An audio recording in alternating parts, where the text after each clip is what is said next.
Alors voilà, vous avez donc dans la palette des calques plein de traits dans le calque 2. Le calque 3, vous ne l'avez pas, d'ailleurs je vais le jeter ici, il ne sert pas, c'était ma petite démo. Vous avez calque 1 avec l'image, il n'est pas affiché, il est verrouillé. Calque 2, il n'est pas verrouillé, il est affiché. Vous avez plein de traits là-dedans. Une multitude. Et voilà ce que vous allez faire. Vous allez sélectionner tout. Et vous allez demander Objet, peinture dynamique, créer. Et voilà, dans la palette des calques, tous les objets ont disparu. On a un objet peinture dynamique. En réalité, les objets sont à l'intérieur. Mais ça ne nous intéresse pas trop. On a un objet peinture dynamique. Et on va chercher un outil qui permet de sélectionner des zones. Donc, vous allez dans la palette des outils. Alors, où est-ce qu'il se cache encore? C'est derrière l'outil concepteur de forme. Alors, l'outil concepteur de forme, c'est une nouveauté. Je ne trouve pas ça génial du tout à titre personnel. Je cherche encore l'utilité.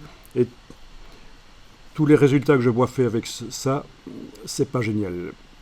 Mais bon, pourquoi pas. Je pense que c'est surtout tactile quand sur Illustrator, sur la tablette, que ça peut être utile. C'est une espèce de Pathfinder avec le doigt. Ou avec le pointeur et on glisse d'une forme à l'autre. Bon, c'est pas très nécessaire, mais bon. Alors, j'entre.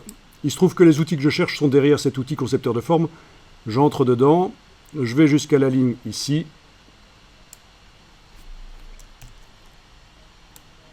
Et vous avez l'outil de sélection de zones de peinture dynamique.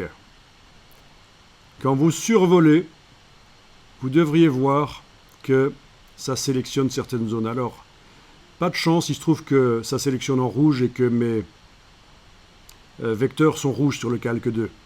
Je vais aller changer la couleur des vecteurs.